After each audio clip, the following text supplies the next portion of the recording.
Good morning বন্ধুরা, কেমন আছো তোমরা সবাই? মম অ্যান্ড চিলড্রেন ব্লগে তোমাদের সকলকে স্বাগত জানিয়ে আমার আজকের ব্লগটা শুরু করছি। তো দেখো, সকাল সকাল চলে এসেছি একদম আমার এই ছোট্ট বাগানটিতে। তা তোমাদের একটু ঘুরিয়ে দেখাচ্ছি। তো এখানে আমি কি কি গাছ লাগিয়েছি, বেশি কিছু লাগাইনি, ওই কটা গাছ লাগিয়েছি। তা এখন এত বৃষ্টি হচ্ছে না, গাছগুলো খুব সুন্দর হয়ে উঠছে। দেখো, প্রত্যেকটা গাছ একদম সবুজ হয়ে উঠেছে। কদিন আগে কেমন শুকনো হয়ে গেছিল জলের অভাবে, কিন্তু এখন গাছগুলো দেখো কেমন তরতাজা হয়ে গেছে। আর নয়নতারা গাছটাও খুব সুন্দর হচ্ছে, ফুলও দিচ্ছে। এইদিকে একটা জবা গাছের ডাল লাগিয়েছিলাম, তো দেখো সেই গাছটাও বেঁচে গেছে আর গাছে কুঁড়িও এসে গেছে।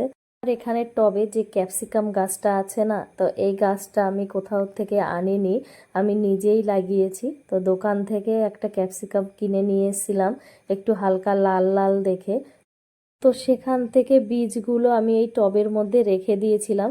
তো ওই টবেই না 3-4টে গাছ হয়েছিল, তা দুটো গাছ মরে গেছে আর এই একটা গাছই বেঁচে আছে। তো প্রথম দিকে একটা ফল হয়েছিল, আর এখন গাছটাতে অনেক ফল হয়েছে, প্রায় 4-5টা ক্যাপসিকাম হয়েছে। তো দেখো, আবার ওখানে একটা নয়নতারা গাছ পেয়েছি, আমি এখন সেটাকে লাগিয়ে নিচ্ছি। আমাদের এই ক্যাম্পের মধ্যে এই নয়নতারা গাছ অনেক আছে, মানে রাস্তার দু সাইড দিয়েই শুধু এই নয়নতারার চারা। আর প্রত্যেকের ঘরে ঘরে এই নয়নতারা গাছ আছে। আর এতে খুব সুন্দর ফুলও দেয়, একবার লাগালে আবার মরে না, অনেক দিন বেঁচে থাকে। তো দেখো, গাছটা আমি লাগিয়ে নিচ্ছি। টবের মধ্যে মাটিগুলো কতটা নরম হয়ে আছে, কারণ টবটা বাইরে ছিল, তো বৃষ্টির জল পেয়ে মাটিগুলো একদম নরম হয়ে গেছে। তো আমার লাগাতে খুবই সুবিধা হচ্ছে। তো দেখো, হাত দিয়ে আমি একটু চেপে চেপে দিচ্ছি, কারণ চেপে না দিলে গাছটা কাত হয়ে যেতে পারে। তো ওর গোড়াটা একটু টাইট করে দিলাম। আর দেখো, এই টবের মধ্যে যে মাটিটা আছে আর একটু দিয়ে দেব, কারণ এই টবের মধ্যে মাটিটা একটু কম পড়েছে। আর আমাদের এই ক্যাম্পের মধ্যে না মাটি একদমই ভালো নয়, এখানের মাটিগুলোর মধ্যে শুধু পাথর পাওয়া যায়, মানে মাটি খুঁড়লেই তুমি মাটি না পেয়ে শুধু পাথর পাবে। তো গাছগুলো সেই কারণে ভালো হয় না এখানে।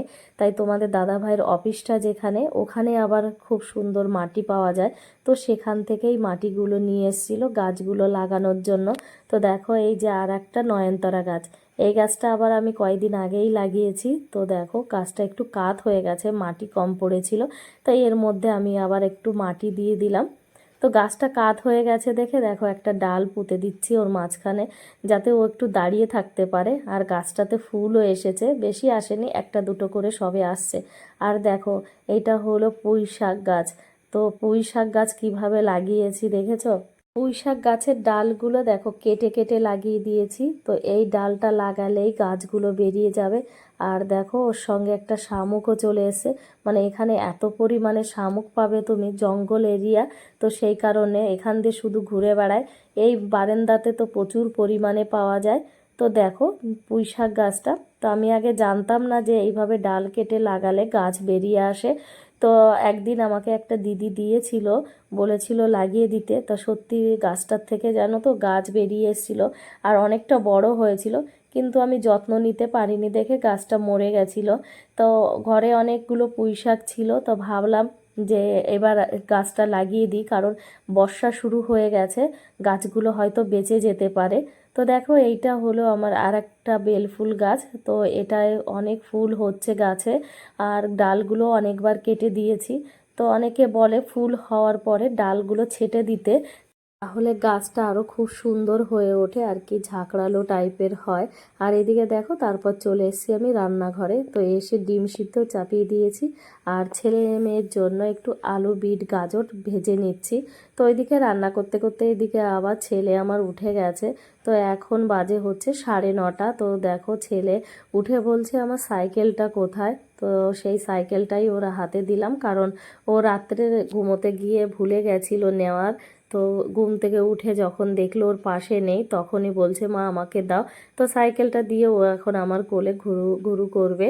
এদিকে মেয়ে চলে এসছে পরীক্ষা দিয়ে, আর মুখটা দেখো কি হাসি হাসি, কারণ ও নিশ্চয়ই কিছু কিনে নিয়ে এসছে। ওর পাপা যখন ওর সঙ্গে থাকে, তো দোকানে গেলে কি হয়, যা চায় তাই ওর পাপা কিনে দেয়, কিন্তু আমার সঙ্গে থাকলে এই সব কিছুই হয় না, কারণ আমার যেটা ভালো লাগবে সেটাই কিনে দেব।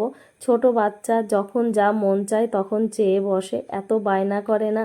তো ওর পাপা তো আর কিছু বলতে পারে না, তো সেই কারণে মনটা দেখো খুব খুশি হয়েছে। আর এদিকে তোমাদের দাদা ভাই কটা ফ্রুটস নিয়ে এসছে, তো কলা এনেছে আর এর মধ্যে হলো একটা পেঁপে, পাকা পেঁপে। তো দেশি পেঁপে তো পাওয়া যায় না দেখো, ওই বিদেশি পেঁপে বলে, তো সেইগুলো খেতে মোটামুটি ভালোই, অতটা খারাপ না। তো আর দেখো ব্যাগের মধ্যে রয়েছে ইডলি। তো আমি বলেছিলাম ইডলি আনতে, তো বাড়িতে কেউই খাবে না, শুধু আমার জন্যই নিয়ে এসে। আমার আবার মাঝে মধ্যে খেতে খুব ভালো লাগে, তো এরা কেউ খাবে না, ওদের জন্য আমি অন্য টিফিন বানিয়েছি। আর দেখো কিন্ডার জয় কিনেছিল মেয়ে, তো তার মধ্যে একটা পাখি পেয়েছে। সেই পাখিটা আবার একটা গাছের ডালে দাঁড়িয়ে আছে দেখো, সেই ডালটাতে আবার একটা চাকা লাগানো আছে। তো মেয়ে খুব খুশি হয়েছে এটা পেয়ে। এদিকে তোমাদের দাদা ভাই আর ছেলে বসে পড়েছে ডিম ছাড়াতে, তো দেখো দুজনা কিভাবে ছাড়াচ্ছে। তো এর মধ্যে একটা ডিম ছিল অনেকটা বড়, ওই দেখো যেটা ছাড়াচ্ছে না এটাই অনেকটা বড়, পুরো হাঁসের ডিমের মতন বড় ছিল। তো দুইজনা বসে বসে ছাড়াচ্ছে। তো দেখে তো মনে হচ্ছিল যে এর মধ্যে হয়তো দুটো কুসুম হবে। তো দেখো সত্যি দুটো কুসুম হয়েছে। তো অনেক দিন হলো আমিও দেখি না কুসুম, তো অনেক দিন পর দেখতে পেলাম যে এর মধ্যে দুটো কুসুম। তো সেটাই তোমাদের আবার বের করে দেখাচ্ছি। আর এখানে ছেলে মেয়েকে আমি ওদের খাবারটা খাইয়ে দিচ্ছিলাম। তো ওরা তো খাবারটা যা হোক একটু খেয়েছে, তারপরে আমি চলে এসেছি আমার খাবার নিয়ে। তো দেখো ইডলি নিয়ে বসছি, তো 4টে ইডলি নিয়ে এসছে আমার জন্য।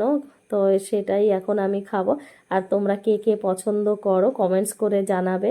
আমি তো আগে মাঝে মধ্যেই খেতাম, যখন আসাম ছিলাম তো তখন খেতাম। তো এখন অতটা সুযোগ হয় না, কারণ দুটো বাচ্চা নিয়ে সামলাতে সামলাতে আর নিজের মনের ইচ্ছা যা আছে সেটা আর পূরণ করার টাইম হয় না। তো দেখো যাই হোক খাবার দাবার তো খেয়ে নিয়েছি, তারপরে এটা হলো আবার একটু দুপুর টাইমের দিকে, 11টার দিকে হবে হয়তো। তো ছেলে কি বদমাশি করছে, আমার এই ড্রয়ারটার মধ্যে জামা কাপড় ছিল, তো দেখো দুটো ড্রয়ার বের করে ফেলেছে। তো এরকমও সারাক্ষণ করতে থাকে। তো এখন ওর পাপা ওদের নিয়ে যাচ্ছে একটু বাইরে। তো দেখো ছেলে আবার যে নেম প্লেটটা আছে না সেটা আবার হাত দিয়ে একটু মুছে দিচ্ছে, বলছে আমি এটা একটু পরিষ্কার করে দিচ্ছি। তো একাই সামনে দাঁড়িয়ে পড়েছে, আর ওর স্কুটির সামনে দাঁড়াতে খুব ভালো লাগে। যে যখনই যাওয়ার কোথাও কথা হয় তখনই ও একদম সামনে গিয়ে দাঁড়িয়ে পড়ে। তো মেয়ে কখনো বায়না করে না, মেয়ে একটু বড় হয়ে গেছে বোঝে, তো মেয়ে পিছনেই বসে। তো দেখো ছেলে আবার টাটা দিচ্ছে আমাকে, বলছে মা আমরা যাচ্ছি একটু বেরু করতে। তো ওরা বেরু করতে চলে গেল, আর এইদিকে আমি আবার রান্নাঘরে চলে এসেছি আমার দুপুরের রান্না করার জন্য। তো দেখো আজকে ভেন্ডি ভাজবো, তো ভেন্ডি প্রায় ভাজা হয়েই গেছে, আর এদিকে ডাল সিটি দিতে বসিয়ে দিয়েছি। আর ডিমের কারি বানাবো, দেখো ওটা ছিল তখন সকালবেলার ডিম, তারপরে আবার ডিম সিদ্ধ চাপিয়েছিলাম দুপুরবেলায় ডিমের কারিটা বানাবো দেখে। আজকে আর কোনো মাছ নেই, তো সেই কারণে তো দেখো ডিমগুলো আমি আবার একটু লাল লাল করে ভেজে নিলাম। তো এইদিকে কড়াইতে একটু বেশি পরিমাণে তেল দিয়েছি, তার মধ্যে দিয়েছি দুটো শুকনো লঙ্কা ফোড়ন আর একটু জিরে ফোড়ন। তো এগুলো একটু হালকা ভাজা ভাজা হয়ে গেলে তো এর মধ্যে দিয়ে দেব দেখো অনেকটা পরিমাণে পেঁয়াজ। তো সেই পেঁয়াজটা আবার আমি একটু ভাজবো, একটু লাল লাল করে, মানে হালকা নরম হয়ে আসবে। তো ততক্ষণ পর্যন্ত আমি এইটাকে একটু ঢেকে ঢেকে ভেজে নেব। নুন আর হলুদ দিয়ে ভেজে নিয়েছি। তো দেখো তেলটাও ছেড়ে এসছে। তো এখন এর মধ্যে পেঁয়াজ আর রসুনের যে পেস্টটা বানিয়ে রেখেছি সঙ্গে টমেটো, তো এর মধ্যে দিয়ে এবার একটু ভালো করে কষিয়ে নেব। আর কি পেঁয়াজ রসুনের যে কাঁচা গন্ধটা আছে, তো সেই গন্ধটা যতক্ষণ থাকবে ততক্ষণ আমি একটু ভালো করে ভেজে নেব। তো দেখো ওটা তো ভালো করে কষিয়ে নিয়েছিলাম, তারপরে এই যে এখন ডিমগুলো দিয়ে এইটা আবার একটু কষিয়ে নেব, একটুও জল দেব না। জলটা দিলে অতটা ভালো লাগে না খেতে, তো জলটা না দিয়েই আমি হালকা হালকাভাবে কষিয়ে নেব, তারপর গরম মশলা দিয়ে নামিয়ে নেব। তো ওইদিকে তো আমার রান্না কমপ্লিট হয়ে গেছে।